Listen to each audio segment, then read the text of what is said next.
So my friend Mike and I are on a walk. We come across these beat up shoes on the side of the path.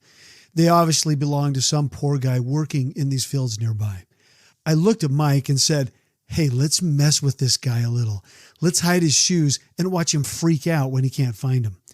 Mike, who's always a good example to me, just shook his head and said, "Dude, why play pranks like that? I have a better idea. You've got a bunch of money. Let's do something really fun. Let's slip some money in that guy's shoes. Then we hide and see what happens." I grabbed some cash and went for it. We dove behind some bushes and watched. A little while later, this old guy slowly walks over, finished with his hard day's work. He grabs his shoes, looking beat down. But then as he slips his foot in his shoe, his face changed. He stopped, pulled out the cash, thumbing it in his hands, and looked around for whoever left it. It was great. We stayed hidden, of course. He pockets the cash with a huge smile.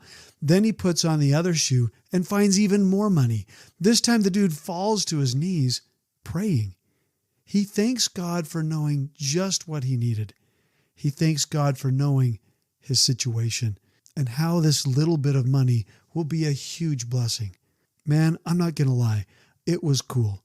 Mike leaned over, his voice real quiet.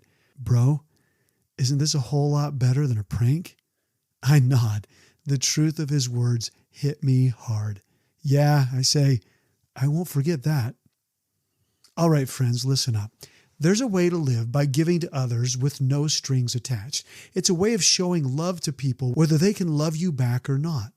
Jesus is calling us to switch up our mindset, stop the common thinking like, "What's in it for me?" and start embracing every opportunity to give and love. A lot of the time we limit the nice things we do for people who can or will return the favor, right? But Luke 14 shows Jesus flipping that on its head. Here it is. "But when you give a feast, invite the poor, the crippled, the lame, the blind, and you'll be blessed because they cannot repay you. For you will be repaid at the resurrection of the righteous." Jesus wants us to be intentional about including the outcast, the people who get left behind and forgotten.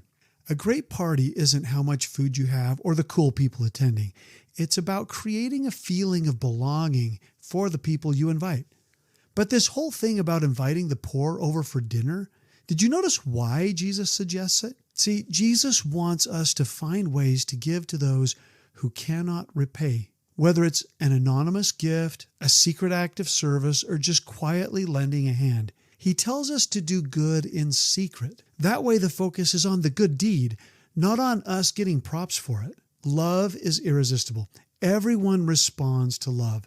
That's how we can reflect God's amazing love to the world. Like Paul said, it's more blessed to give than to receive. Don't sleep on the difference you can make by giving this kind of love. By doing kind things for those who can do nothing for you in return, make it even more fun and find ways to do it anonymously.